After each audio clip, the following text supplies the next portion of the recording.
Good afternoon, and thank you for joining us today. My name is Corey Pierce, and I'm the Marketing Director at Churn Zero, and I'd like to welcome you to our webinar titled Maximizing Return on Customer Success Through Journey Mapping. Before we get started, I'd like to remind you that we are recording this webinar, and a link to the recording will be available 24 hours after the webcast. Throughout the presentation, you are welcome to submit your questions via the question and answer box, and our staff will try and answer them as we go. We will also address as many questions as we can during the Q&A portion of this webinar. Now I'm pleased to introduce to you today our presenter, Jeannie Walters. Jeannie is the Chief Customer ExperienceInvestigator and founder of 360 Connects, a global consulting firm specializing in evaluating and improving the customer journey. Jeannie is a certified customer experience professional, a CX expert panel member for the Customer Experience Professionals Association, and she's also a member of the National Speakers Association and a TEDx speaker. Jeannie also hosts a top-rated podcast on customer experience and customer service called Crack the Customer Code that I definitely recommend checking out. And with that, I'll turn it over to you, Jeannie. Thank you so much, Corey. I'm so glad to be with all of you today, and thank you for joining us. As Corey so nicely mentioned, this is a little bit about me, and I just wanted to share one more thing there, which is that the mission of our company is to create fewer ruined days for customers. And I say that because I know you're all here because that's your mission too. And so I wanted to really just congratulate you for taking that step, for really recognizing that we all have a role to play in helping our customers be as successful as they can possibly be. So thank you for being here. We're going to go ahead and get started. So today, what we're going to cover are some basic ideas around customer experience journey mapping and how that can help you with customer success. So the first thing we'll talk about is really defining these things. What are customer success and customer experience? What are those things anyway? And how can they work together? And then what is journey mapping and how can that be used? We'll spend some time there. We'll also really investigate how can you better understand your customer's journey and their needs with customer success, as well as how you can track your progress. And then finally, I'll share some common pitfalls to avoid. So let's talk about these ideas of customer experience and customer success. So a few weeks ago, I was in New Orleans for the Customer Experience Professionals Association Insight Exchange, and we had this discussion, and it was really, really popular. And we also noticed that more and more people were coming with customer success as part of their titles. So when we talk about these things, they are not interchangeable, but a lot of people kind of throw these terms around. So this is the definition that we came up with. I encourage you to really explore this on your own as well and think about what is the difference in your organization as well. But the way we define it here, customer experience, it's the product of an interaction between an organization and a customer over the duration of their relationship.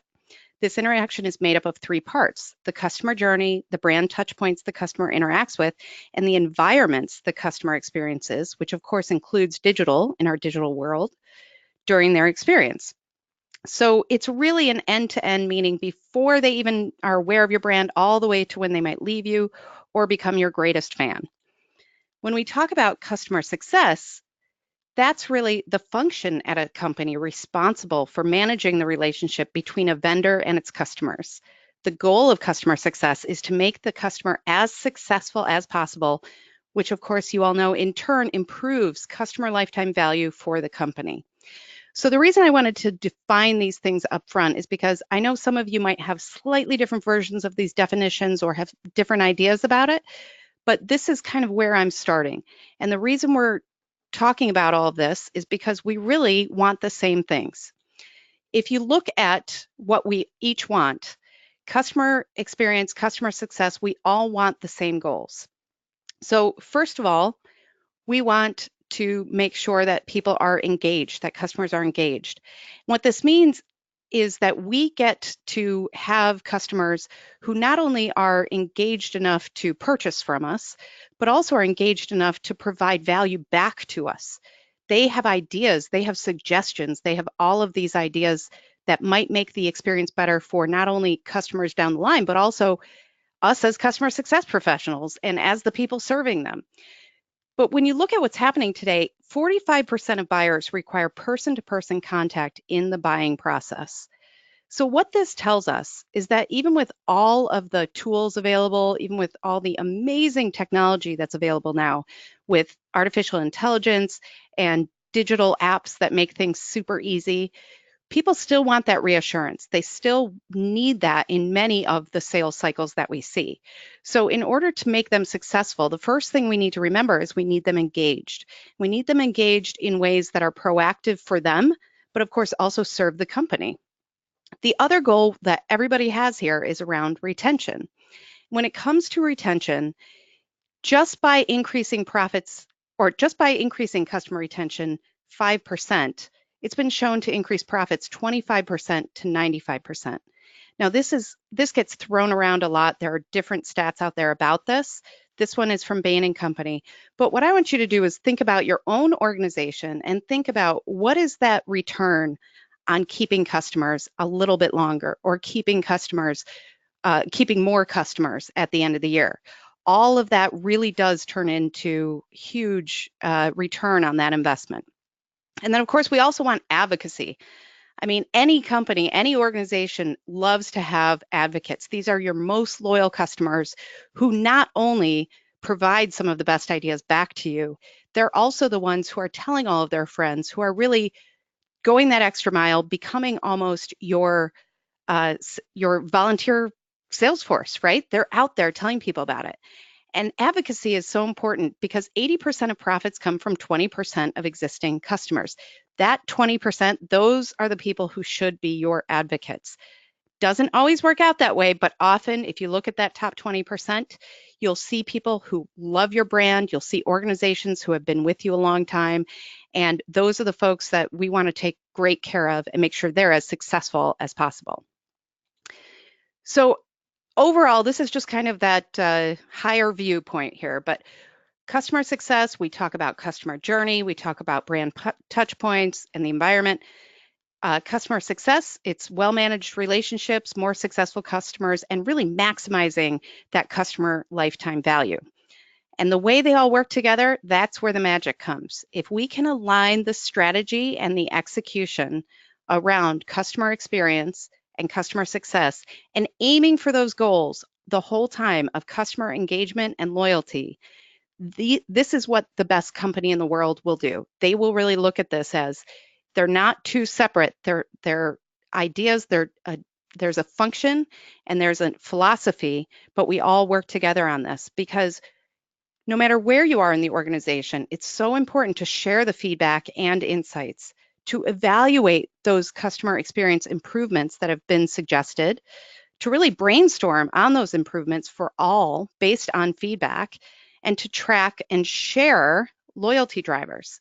And right now, that sharing is not done in a lot of organizations. So I encourage you to think about that one. Are we really sharing the insights we're getting from our customers in customer success? Are we really providing insights that could lead to these customer experience improvements to the customer insights team or to the customer experience team who's responsible for making those changes? There are all sorts of ways we need to work together. And if we're in two silos, it just doesn't always work. So I encourage you to think about that. Because when alignment works, it does amazing things. Now, this is from a recent study where they asked customer success organizations how they were using data analytics.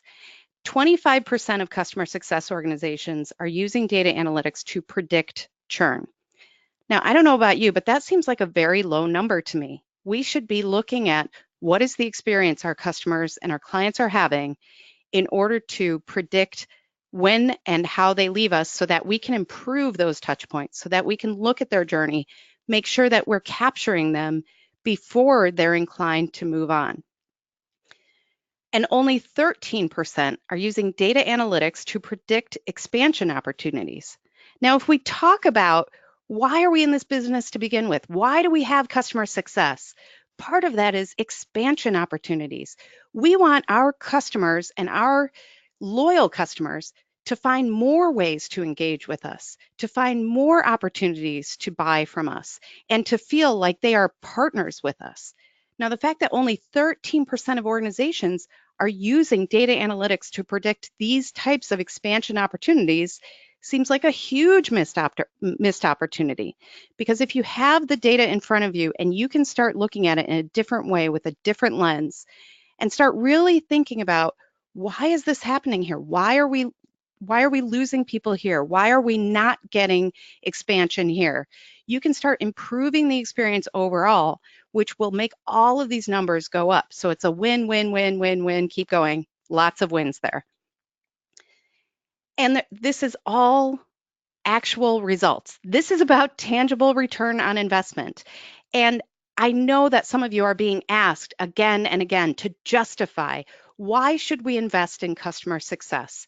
Why should we care about this department? Why should we keep providing funding? Well, this is the answer. A focus on retention can increase revenue by 40% and growth rate by 50% or higher.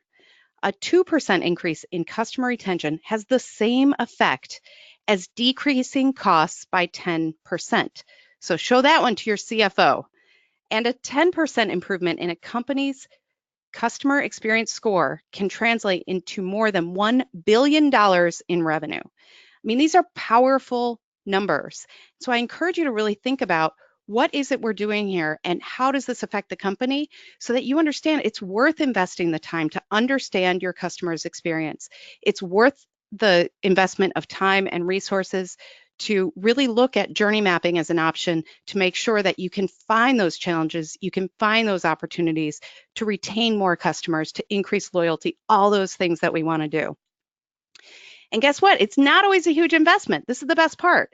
If you look at what customer acquisition can cost in time, it costs 12 to 24 months of subscription revenue. So think about that. That's a lot of revenue. But by investing in customer success and support, and by helping your customers be more successful, it only is 1.8 to 2.4 months of subscription revenue. So these seem like no-brainer numbers, and yet we are not seeing this in a lot of organizations. So I'm sharing this with you, hoping that you will, hold up the rallying cry in your own organization. Share this with your team. Make sure everybody understands it's not just about supporting one customer. It's about supporting your organization as well. It's about saving those costs and getting those benefits. So one of the things that came out a little over a year and a half ago, this is from Technology Services Industry Association. They decided that they were going to take the more than 3,000 inquiries that they received from member companies and make sure they really understood what that was. So they mapped every inquiry that they received to a specific organizational business challenge.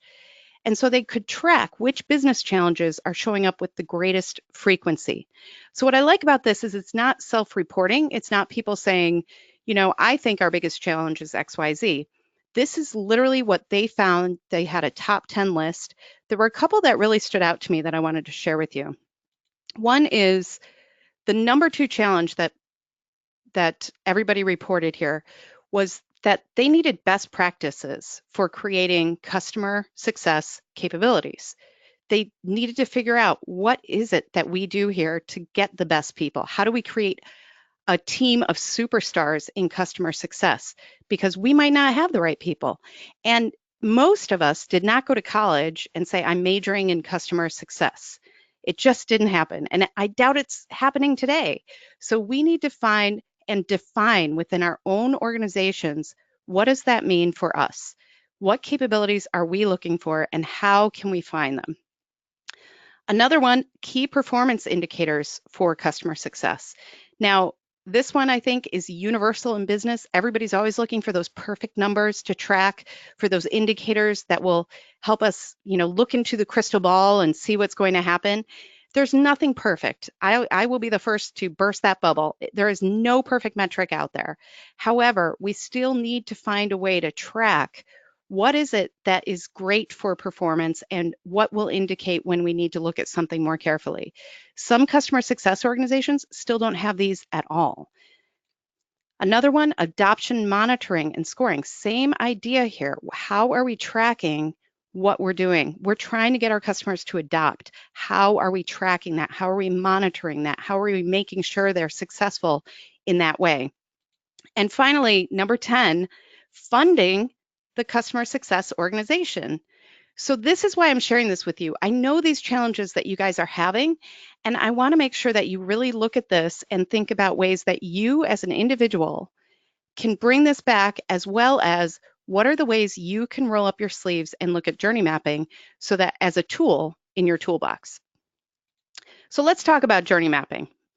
I've been journey mapping for many, many years. There are many ways to do it. There is no perfect way here either. I will also be the first to tell you that. Journey mapping is the idea of really stepping into your customer's shoes and making sure that you're seeing the experience through their eyes, that you're understanding the experience they are actually having, and not necessarily the one that you planned for them. So in a typical journey map, and I say that and I want to put a little asterisk on top of typical, because I have yet to facilitate a journey mapping exercise that is the same from one organization to the next. Everybody is nuanced. I'm sure some of you are looking at this right now thinking, well, this would never work for us because our journey is way too complicated. I've heard that a lot from different leaders. Every journey is complicated. But what I want you to think about with journey mapping is really how can you look at things from that customer's perspective? This isn't a process map. This isn't something that you will be inserting words like, and then IT does this or anything like that. This is really about stepping into your customer's shoes. So while journey mapping can be a huge undertaking, don't get overwhelmed. Actually think about, you know what can I journey map? What can I step into my customer's shoes today and understand a little bit better? That's where real change happens. So in a typical customer journey, we move from awareness to advocacy. And so the phases of the journey are pretty much outlined with this. Sometimes we call them different phases. Sometimes the phases are more blown out. But this just is to help you understand what am I talking about when I talk about a customer journey. So we start with awareness. How do people even hear about us? They don't even have a need for us, maybe. How do they even become aware of our brand? Then people move into consideration. Maybe they start looking at your brand and thinking, well, this is interesting. Maybe we do need this sometime in the future. But they're not really in that buying mode yet. And then they move into selection. And this is where they start feeling a little more serious. This is when they start comparing your organization and your offer to competitors. They start that comparison shopping. They start thinking about what are the needs we really have here that this would fulfill for us. So they really do shift their mindset here and start thinking about what is it that you and your product can do for me. And then finally, we move into purchase, which is a lot of times where our own journey maps inside organizations, this is where we stop talking about it, ironically. But a lot of times we have the sales journey mapped out very well, and then we don't always have those next phases mapped out. The purchase, as everybody on this call knows, that can get complicated. We can have huge sales cycles. We can have different phases of purchasing. We have to have feasibility studies. We have to have all of these things. And so it's not as simple as a transaction. And so you have to decide how much you want to map that out and what's important to your journey as you look at these phases. Satisfaction is the next phase, but we almost want to skip this because satisfaction means, yes, you met my expectations as a customer, but that's it. If somebody were to call me with a recommendation, I would probably give something like, yeah, they're okay. They're fine. They did what they said they were going to do. There's no emotion tied to it. There's nothing that really helps them feel loyal. These are not your engaged customers. What you're really looking for are those next two phases, which is loyalty, which is an emotional connection, something where they think, these guys really get me. I feel cared for. I'm happy to be a customer. And then at the end of the day, though, it's really about advocacy. And these are the people who are going to go out and tell their friends, and these are the customers that you have your prospects call. When you say, you know what, I'm going to work on a sale right now and have my prospect call one of our happy customers, those customers that you're thinking of right now when I say that, those are your advocates. It's really important to take care of them. Often we take them for granted. So when we talk about customer success, what we're really talking about are these last 4 phases, starting at purchase and going all the way through to advocacy. And that's what we're going to talk about moving forward. But I want to stress one thing here. Not all journeys look the same. We love diagrams, we love models, we love all of these things in business. And when I see this, which is basically the sales funnel, it looks so perfect. It looks like you drop these people into a funnel and they pop out and they're onboarded. And we do this all the time in business. We make things sound so easy and simple. And yet then when we actually ask our customers to go through that process, it's nothing like what we think it looks like, because they could actually have some questions where we're not expecting them to have questions. They could leave the system when we don't think they're going to leave the system, and we haven't mapped what that looks like when they come back.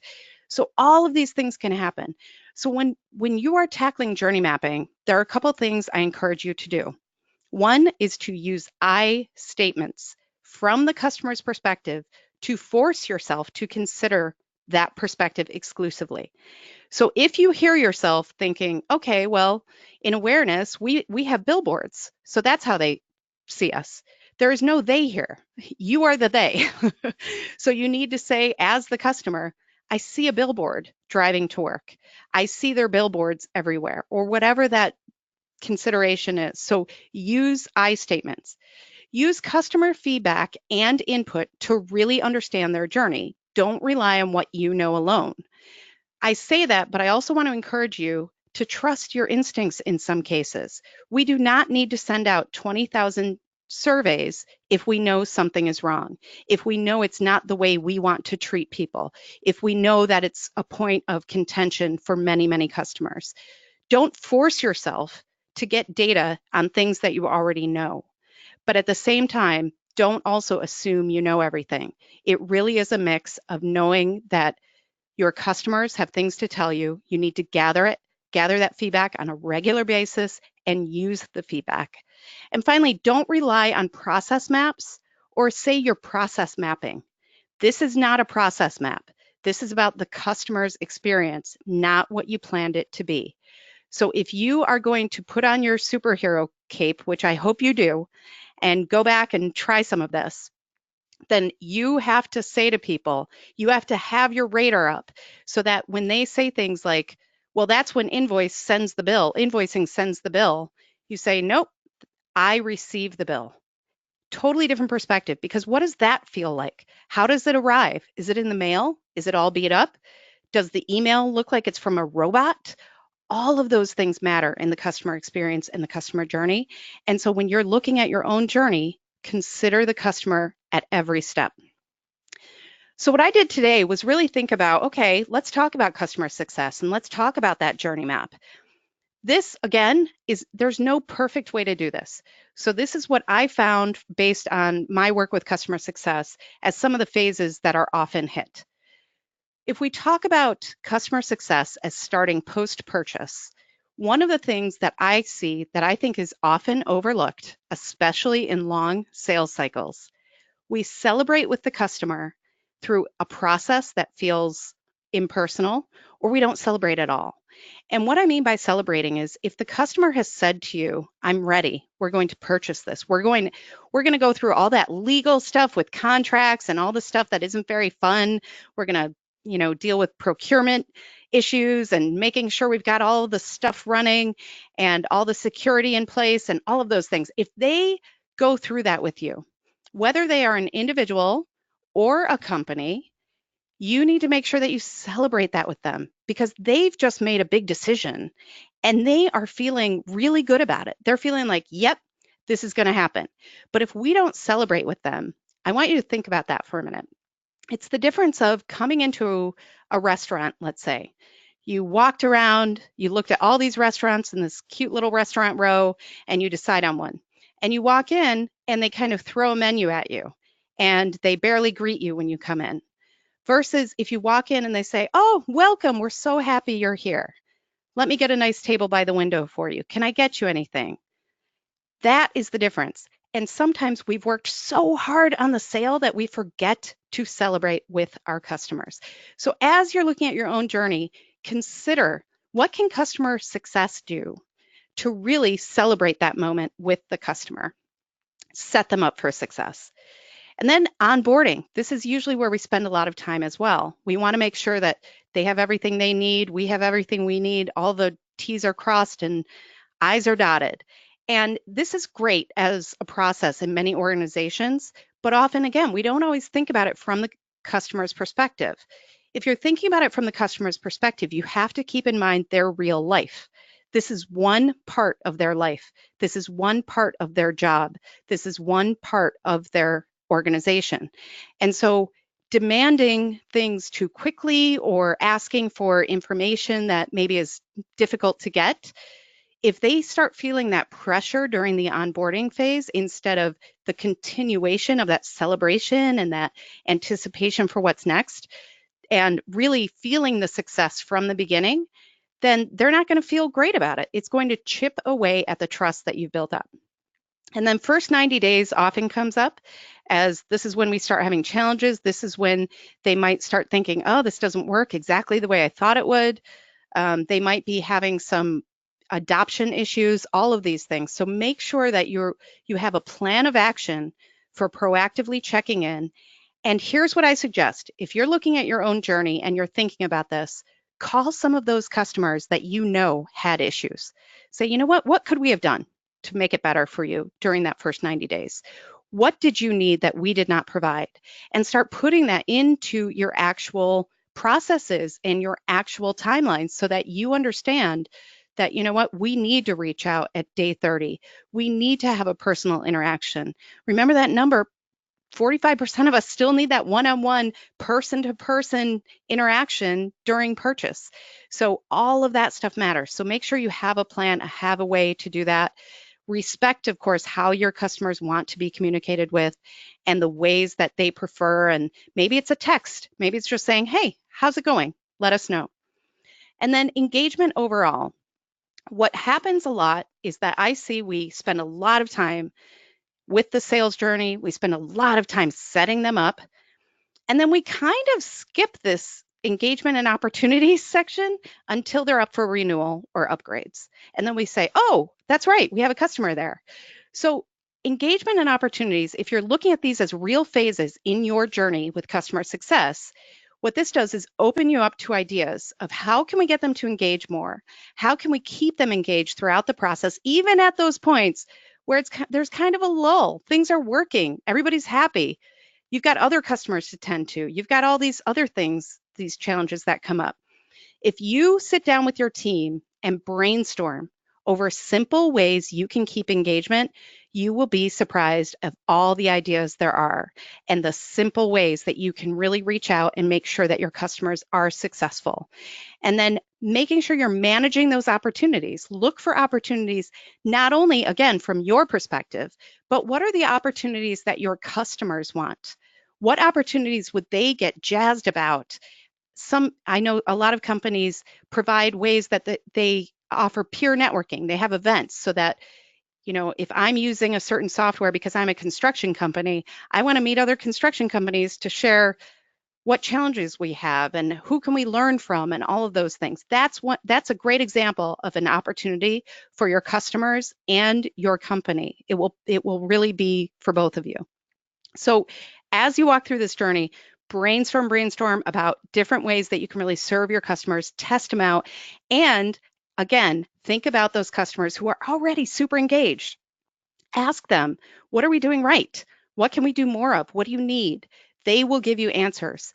And the ones who maybe aren't as engaged, ask them too. What do you need from us? What can we do to make sure that you're as successful as possible here? And keep those communication channels open in order to really continue to get that feedback. There's also renewal and upgrades. We need to think about this as another mini purchase because that's exactly what it is. So we should celebrate. And instead of celebrate what's great for us as the company, we should celebrate what's great for the customer. There's a great example I saw where somebody actually had a way to tell the customer exactly the milestones they had made during the first year of using a software as a service. They said, you've done this, this, this, and this. Next year, we predict you're going to do this, this, this, and this. It was a great way to encourage the renewal, but also to celebrate it, to say, we're so happy you're here. We do not take you for granted. And then finally, that advocacy and input. We want people who have ideas to share their ideas. We need to provide those channels for them. We also need to look at this from their perspective again. So why would I be an advocate? What's in it for me to be an advocate? If it's just an emotional driver, great. But guess what? Like any relationship, after a while, people start asking, what's in it for me? Any relationship, we do this as humans. So if we have the same thing over and over, oh, look, I got a pen in the mail, I got this, that's not going to be as meaningful after a while. So you need to almost map out the advocacy life cycle for your customers and make sure that you're looking at opportunities to keep them engaged, even when they've been with you a long time. And I know some of you are looking at this and also thinking, well, I get this, but we work with companies, so I don't know about this. Well, let me tell you something. I think B2B is more personal than B2C because, as you all know, when you have that personal relationship with your client contact, they have a personal relationship with you. It's real. So in some ways, they aren't as likely to tell you when something is wrong because guess what? They like you. They don't want to call their contact and say, you know what, this isn't working for us anymore, because they don't want to call and say, we're courting your competition right now because they offered us a better deal when it's time for renewal. So in a way, this is not a one-person gig because you have to make sure that any of those personal relationships, you also have somebody from your organization who can pick up the phone almost as the third party and say, how's it going? Because they might find things out that those relationships don't.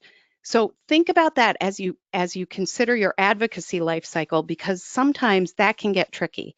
The other part that can get tricky, of course, is if you're working with an organization and you're working with a client contact and then, oh, that person leaves. They went on to greener pastures. Well, you almost have to start over with your next client contact. You have to build that trust again. These journey mapping exercises, even if it's something simple like this, where you just outline the phases, come up with what their perspective is, brainstorm those ideas about how can we make this better, validate that with your customers. If you have something like that, it makes it so much easier to go back and say, okay, where should we start here? Let's go back to celebration. I'm going to build trust by celebrating with them that they're in this role.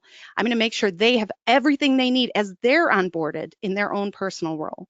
So as you're looking at this, it's not just about one company, one path, one person, but you can always start there. So don't let the overwhelm stop you. And speaking of brainstorming, we have something that I'm going to offer you now if you'd like, because it might help you with that. We have a 30-day customer experience action plan. It's just a bunch of quick ideas that you can use at any phase. If you text experience, the word experience, to 66866, we made it super easy and you can download that from there. So I'll just throw that in case it's useful to you.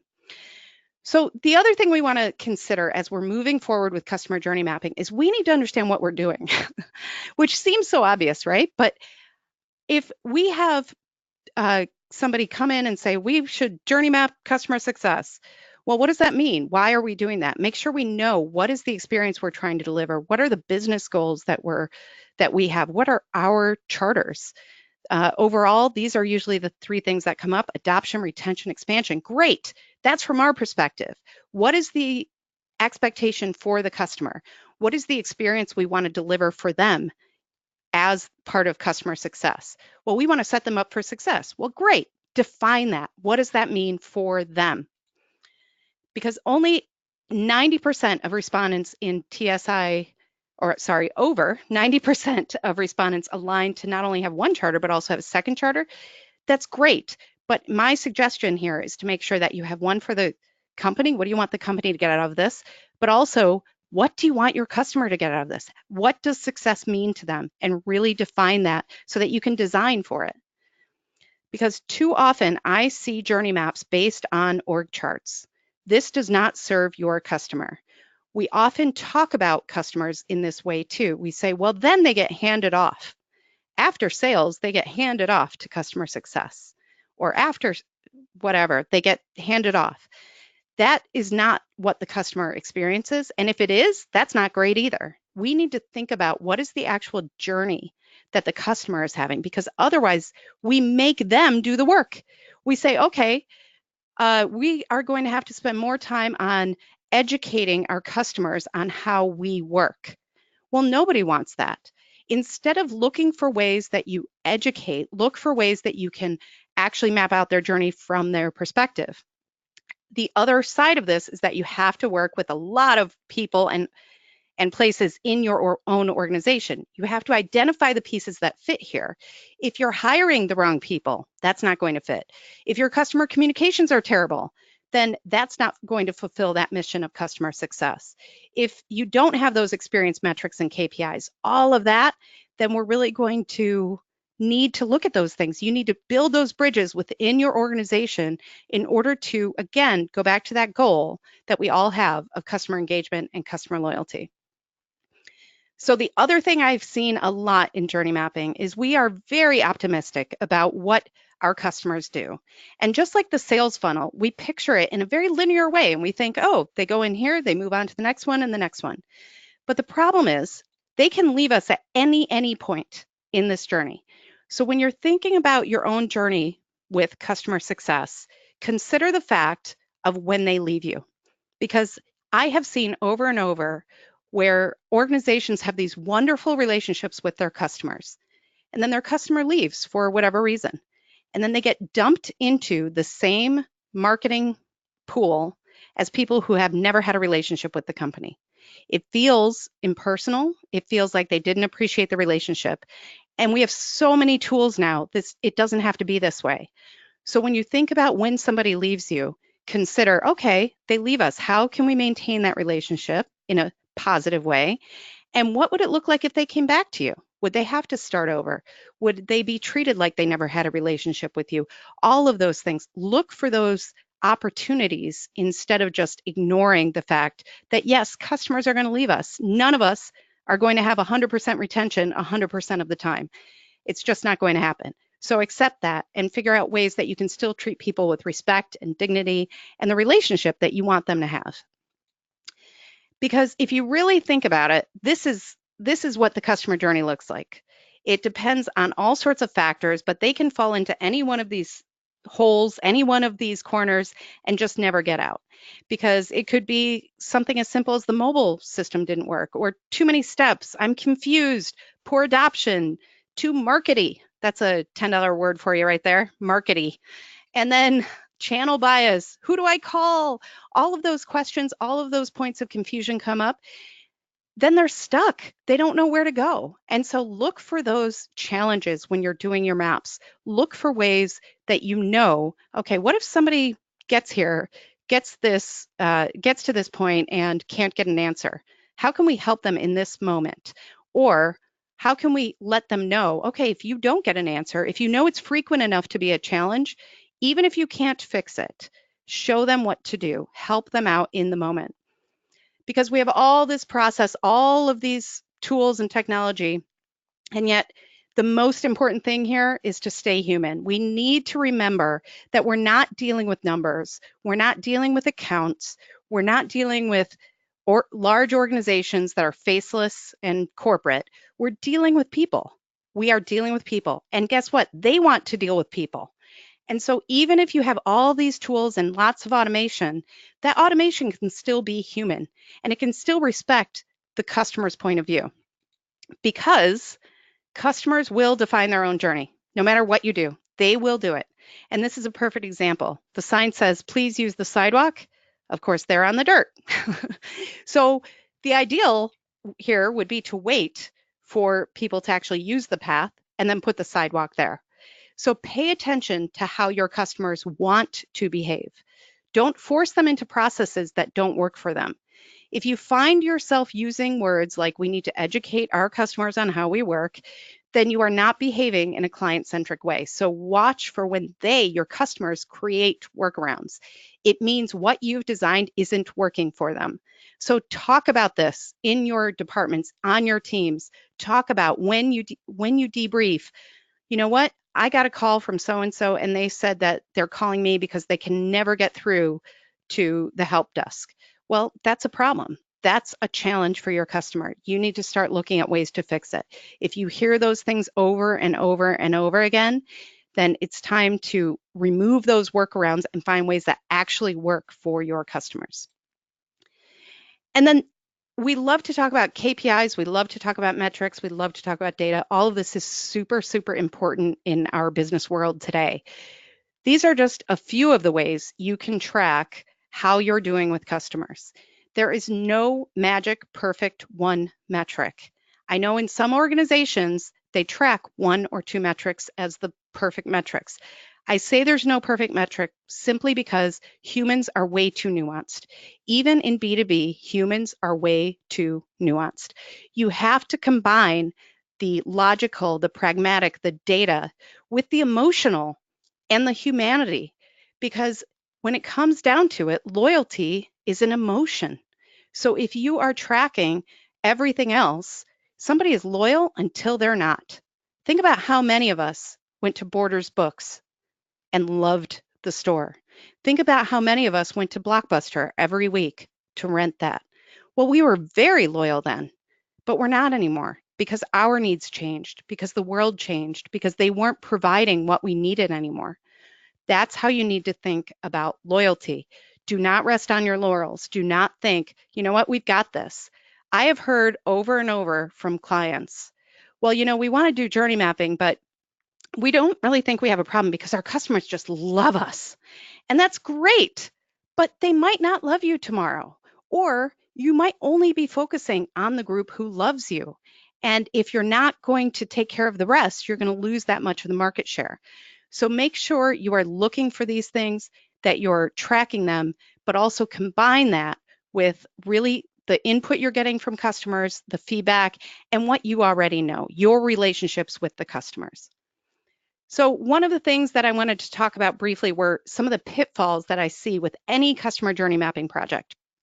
One is that there is no clear scope and objectives. If you don't know why you're journey mapping, then it's really hard to be successful. You have to define what is it you're doing, because everybody's journey is complicated now. So if you wanted to tackle everything and boil the ocean, that's pretty tough. But if you said, you know what, let's find out what's happening with this persona, this segment, this particular product rollout, whatever it is, if you can define it, then that helps you really build the map that is most realistic.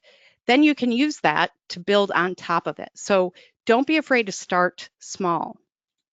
If you only design from the inside out, if you're not using that input and feedback and validating with customers, then really you're only doing half of the work.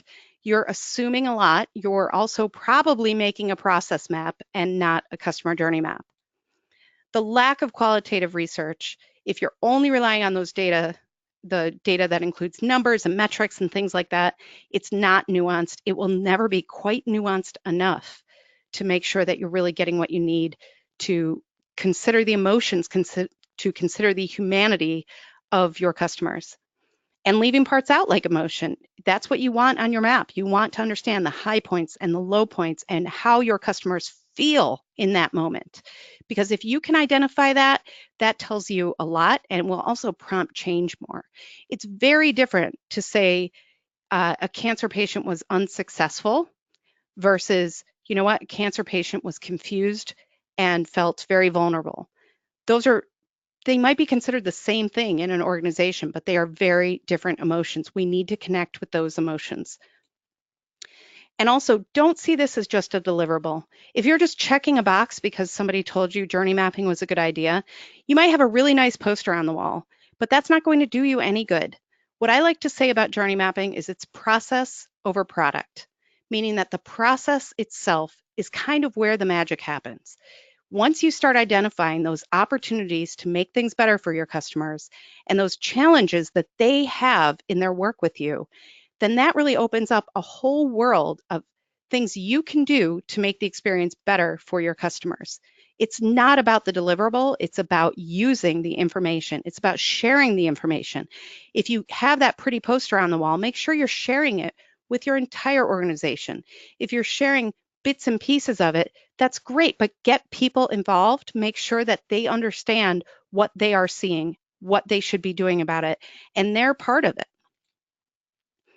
And not putting it to use. Really, if you are not using this to consider things like, okay, we know this is a problem, we're going to correct it, and we're going to share this with the product development team so they know not to develop a product in this way again, or so they know that this is a challenge that customers have had, so that everybody's in the loop on this to improve the experience. So you're not repeating things over and over, or you're not trying to hoard the information because you feel like you're the only one who gets it. It's all about sharing throughout your organization and driving change. That's what this is about. So it can be a little overwhelming. You have a list of challenges, a list of opportunities, and you think, oh my gosh, how do we do this? This is what I always recommend. Get yourself a prioritization grid. Essentially figure out, okay, this thing that they asked us to do that our customer said was a challenge, and we have a really quick fix for that, and that would make them happy. Well, that's high impact, high feasibility. Get her done. Just assign it, have somebody accountable, make sure it changes, make sure you understand what that change entails, and get those things done. There's no excuse not to. If you have things that are high impact but low feasibility, they're hard to do, they're hard to execute, they're hard to change, prioritize those separately and make sure that you have a long-term plan for getting those done. And then obviously, low impact, low feasibility, you can almost ignore. And low impact, high feasibility, well, if it's easy to do, that's up to you. But it all comes down to the mission. Excuse me. It all comes down to the mission. You have to understand why you exist. And if you know this, then you have to bounce all of these ideas against that. You can do this. I have faith in you. And you don't have to do this in a huge way. You can start small. Once you start, people will see the power of it and want to get involved. And that's the most exciting thing. So at this point, I think we're open for questions. But I did want to offer something to you as we move forward. I opened up my schedule for a few calls over the next week, and I think the following Monday. So you can use the scheduler to make a call with me if you just need help or support or have questions. I want to support you in this. So feel free to use that if you want just a little more time to talk through your specific issues. Great. Thank you so much for that presentation, Jeannie. It was really awesome. So at this time, I'd like to invite the audience to please go ahead and submit your questions via the question and answer box on your webinar console, and we will go over those. We had a couple of questions come in earlier about that text number, so that's up here on the screen for any of those that might have missed that earlier as well to get that 30-day plan that Jeannie offered. Okay, let's see. So our first question is, who within an organization should own the overall customer journey, and what departments or department would roll up to that person? Well, this is $1 million question right now, because I think a lot of organizations are grappling with this, and I'm sorry, I'm losing my voice a little bit, but in an ideal world, oftentimes we talk about having a chief customer officer or a chief experience officer. However, what I've seen is that a lot of times this does fall under different accountability. So sometimes it's marketing who actually is told you own the customer journey. The challenge there is that marketers are trained to be pre-sale. So we need to make sure that if that does happen, that they are told exactly what that journey is. Sometimes it's really the CEO or the leader, the founder, who has to really own it. But I've seen it in a few different ways. In an ideal world, there would be one C-level person and they would have a team. Unfortunately, I don't see that all that often. So it kind of depends. But one of the things I'm very passionate about is letting everybody know that you can change your corner of the world. And I have seen this in ways where I worked with an organization that was a huge logistics company. They had trains and boats and everything that you can imagine going all over the world. And they had an enormous call center for all these logistical questions. And what we did was we just talked about the call center. How can we improve this? And they created their own customer experience mission. And they really got into understanding, mapping their part of that customer journey. And so just from that, by osmosis, things start changing because people start realizing this really works. So if you are looking for a champion, I would try to figure out, is there somebody who is customer centric at that C level? Bring them these numbers, bring them things and say, I want to help you here. The other thing to do is really look at folks like marketing or folks that have a lot of purview over things like, I mean, sometimes it's the chief technology officer these days or the chief digital officer. They really look at things in this way that they think they are owning the journey. They might be owning part of it, but really understanding that if you all work together, this can happen. And finally, I'd say you can also do a cross-functional team. And you still need a leader there, but if you have a cross-functional team that meets, twice a month maybe, or once a month, says, here are all the challenges we're working on. Here's all the feedback we heard, prioritized. Here's what we mapped this month. If you can all work together on that, that's where you start seeing a lot of the insights shared. That's where you start seeing the brainstorming. That can be a very exciting way to get started. So I wish I had a solid answer on that, but I think all companies are kind of grappling with that right now. Great. Yeah, those are some really good points. Let's go to our next question, and that is, do you have any advice for someone who works for a startup as the first customer success employee to get started?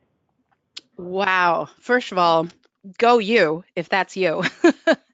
I think the first customer success employee should be thinking about how do we set up our customer feedback kind of loop for success, meaning what can I do to make sure that we provide those channels for customers to provide us feedback, and then we actually know what to do once we get that feedback. And as customer number one, or customer success employee number one, I'd also be reaching out to as many customers as possible and building those relationships and asking them, what is it that made you choose us? And use their language when you're building out the tools for customer success. And I would also say, think about what does the role really need so that you can determine the different capabilities, the different best practices, the different skill sets that you need. Interview based on your customer experience mission. Interview based on the experience that you want to deliver so that your customers succeed. Because again, nobody's going to come to you with a resume that says customer success major. So look for those types of things that will set you up for success to build an amazing group and to make sure that you're really serving your customers in the way that you want to do. But also just, have faith, hang in there. It's going to be great. What a cool opportunity to be number one at a startup. I think that's some great advice. We have a comment or a question, and I think it's a good one. So the question is, I'm having a hard time understanding the difference between a journey map and a process map. What is the difference? Thank you for asking that question. That's a great question. So a process map often says things like what happens on our side, on the company side. It often talks about the different servers that have to be hit or the different departments that are included. And your customers simply don't care. They will never see that. They don't care. So instead, let's take, for a simple example, think about walking into a bank and depositing a check into your account. And I know none of us do this anymore, but this is the example I'm using. So if you walk into the bank as a customer, maybe you stand in line, you go up to the counter, you hand them your check, you sign it, you have your deposit slip, you get your receipt, and you walk out. If you think about that journey as a customer, Their perspective is different. They're standing in line. Well, what does that mean? They might be frustrated. They might be impatient. Once they get up there, they realize there are no deposit slips. What does that mean? Once they deposit the check, they feel really good because it's a big paycheck that they haven't had before. And the person's kind of like, yeah, okay, thanks. Doesn't really give them thanks for being a customer or thanks for coming in. All of those points in the journey are from the customer's perspective. If you think about what's happening from the teller side, she might be thinking, oh, I have to do this stupid deposit slip request because we're out of deposit slips. So on a process map, it would basically say the teller has to do certain things, interact with the mainframe computer. When they deposit that check, they have to punch in numbers. They have to make sure it's all done correctly. But that's all from the company perspective. So process maps are really about what happens within your own processes, within your own walls. The journey map from the customer's perspective is literally from their perspective. And that's why I encourage you to use I statements, because it does shift your mindset. It's very different to say something like, well, then it hits the server, to something like, well, I just hit submit and on my computer, I hit the submit button. Totally different experience, but we have to understand what that is and make sure that we're not assuming that those processes that we often design so well, that that's actually what's happening. Because, customers are human and we have real lives and we get distracted and all sorts of things can happen where we don't just march through that process like we sometimes think they will. Great, thanks for that distinction. We have another question, and it says, how can you ensure handoffs between departments go smoothly and doesn't seem too disjointed to the customer and their journey? These are really good questions. This is one that I think we need to consider more and consider the nuances around, because if you consider things like, how hard we work on building those relationships in a typical technology sale, for instance. We work really hard on those relationships. We have our salespeople work really hard. We have all these tools. We have all these triggers and processes that are all mapped out so beautifully.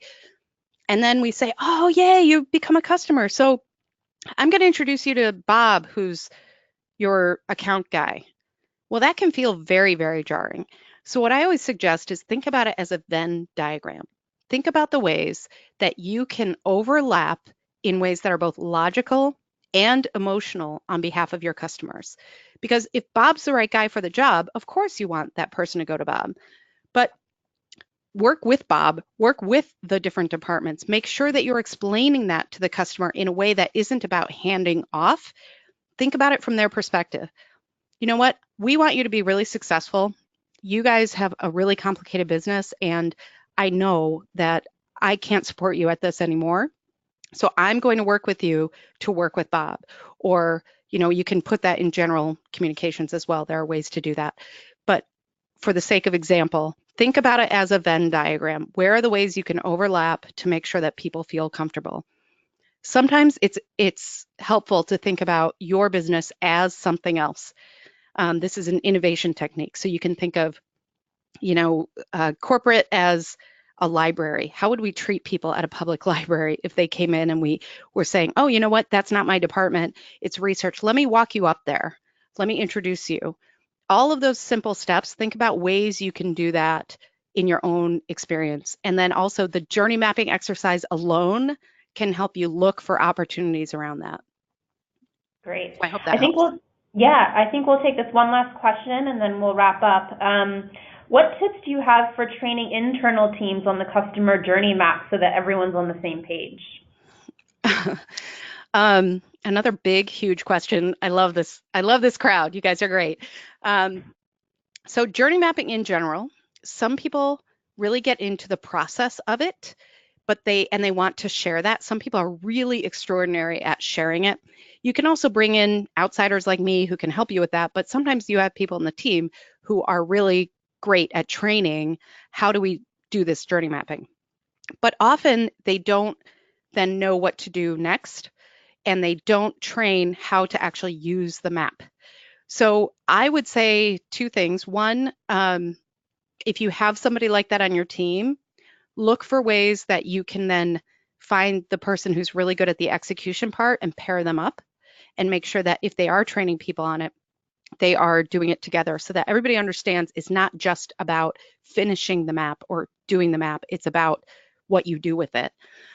And the other is always keep learning. There is so much to learn about this, and there are so many resources. And on our blog, you can go to cxcontent.com. We've got a ton of content on this, but it's also about just really understanding that there is no perfect way, in my opinion. I think a lot of people get hung up on trying to find that perfect way to journey map. If you can get everybody in your organization to start thinking about the customer and using those I statements, that's a win. Because just the thought process, just the mindset will make changes that are positive for your customers. So there's not an easy answer on that because it depends on so many things like the team and the company and what you're trying to do with the journey map and all of those things. But I would say, if nothing else, start asking that question. What is this from the customer's perspective? And start showing, start role playing, start setting the example of turning that into an I statement from your customer's perspective and really trying to understand it from them. It will increase empathy in your organization across the board. Awesome. And I think that wraps things up perfectly for our webinar in changing things to I statements. I think that's a really good takeaway from this webinar. So I wanted to remind everyone again that this has been recorded, and we'll send out a link to the recording in the next 24 hours. And at the end of this webcast, you'll see a survey pop up, and we'd appreciate if you could take a minute before logging off just to complete the survey to provide your feedback. And thanks again, everyone, for joining us, and have a great rest of your day. Thanks, everyone. Thank you, Jeannie.